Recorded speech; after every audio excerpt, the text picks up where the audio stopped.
এলওসিতে পাকিস্তানের তরফ থেকে লাগাতার অনুপ্রবেশের চেষ্টা চলছে, ভারতের সেনাবাহিনী তা আটকেও দিচ্ছে। আর এবার গুজরাট সীমান্ত অনুপ্রবেশের চেষ্টা পাকিস্তানের। বনসকাঠায় পাক অনুপ্রবেশকারীকে গুলি করল বিএসএফ। সীমান্ত পেরিয়ে ভারতীয় তারকাটার দিকে এগোনোর চেষ্টা, বিএসএফ এর নিষেধাজ্ঞা অমান্য করে এগোতেই গুলি চালায় বিএসএফ, মৃত্যু হয় পাক অনুপ্রবেশকারী।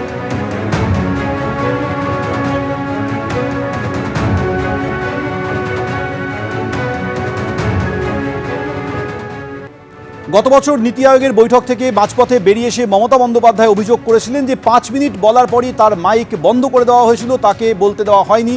সেজন্যই সেই অভিযোগে তিনি বাইরে বেরিয়ে এসে এই বৈঠক বয়কট করেছেন বলে জানান গতবার। কিন্তু এবারও মমতা বন্দ্যোপাধ্যায় নীতি আয়োগের বৈঠক বয়কট করলেন।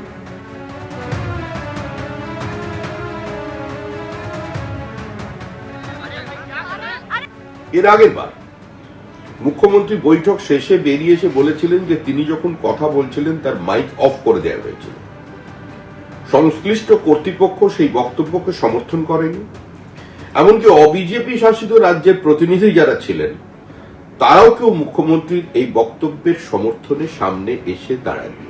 যখন পশ্চিমবঙ্গ অর্থনৈতিকভাবে খাদের কিনারে এসে দাঁড়িয়েছে, তখন মুখ্যমন্ত্রীর এই নীতি আয়োগের বৈঠক বয়কট করা কার্যত পশ্চিমবঙ্গকেই একটা অনিশ্চিত ভবিষ্যতের দিকে ঠেলে দিল। কেন্দ্র বিরোধিতা, মোদী বিরোধিতা, এই বিরোধিতার রাজনীতির কারণে রাজ্যের স্বার্থকে বিসর্জন দিলেন মুখ্যমন্ত্রী।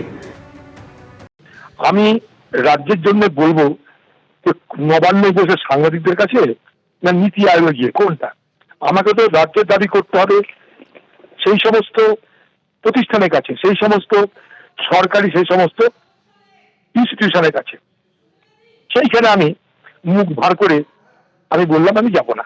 এটা মুখ ভার করার জায়গা নয়, এটা আপনার কাজ আদায় করে নেওয়ার জায়গা। আপনি কতটা দক্ষ, যোগ্যতার প্রমাণ আপনি দর কষাকষি করে কেন্দ্রের সরকারের কাছ থেকে রাজ্যের জন্য বেশি করে আদায় করে নিয়ে আসবেন। আপনি আদায়কারী হিসাবে যাবেন। এখানে কেউ কাউকে দয়া করে না। আপনার মুখ ভার হয়ে যাচ্ছে হঠাৎ করে, আবার আপনার মুখ খুশি হয়ে যাচ্ছে হঠাৎ করে, এটা আমাদের মাথায় ঢুকছে না।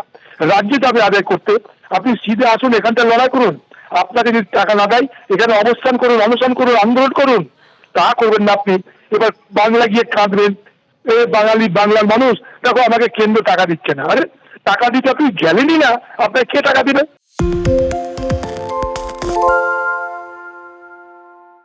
শুনতে পাচ্ছি না, বল না। আরে 10 টাকাটা ব্যাপার নয়, আজকে 40 টাকা দিচ্ছি কারণ 40 টাকা। বাংলা গলাবাজি চায় না, বাংলা খবর চায়। বাংলা খবর, বাংলার খবর।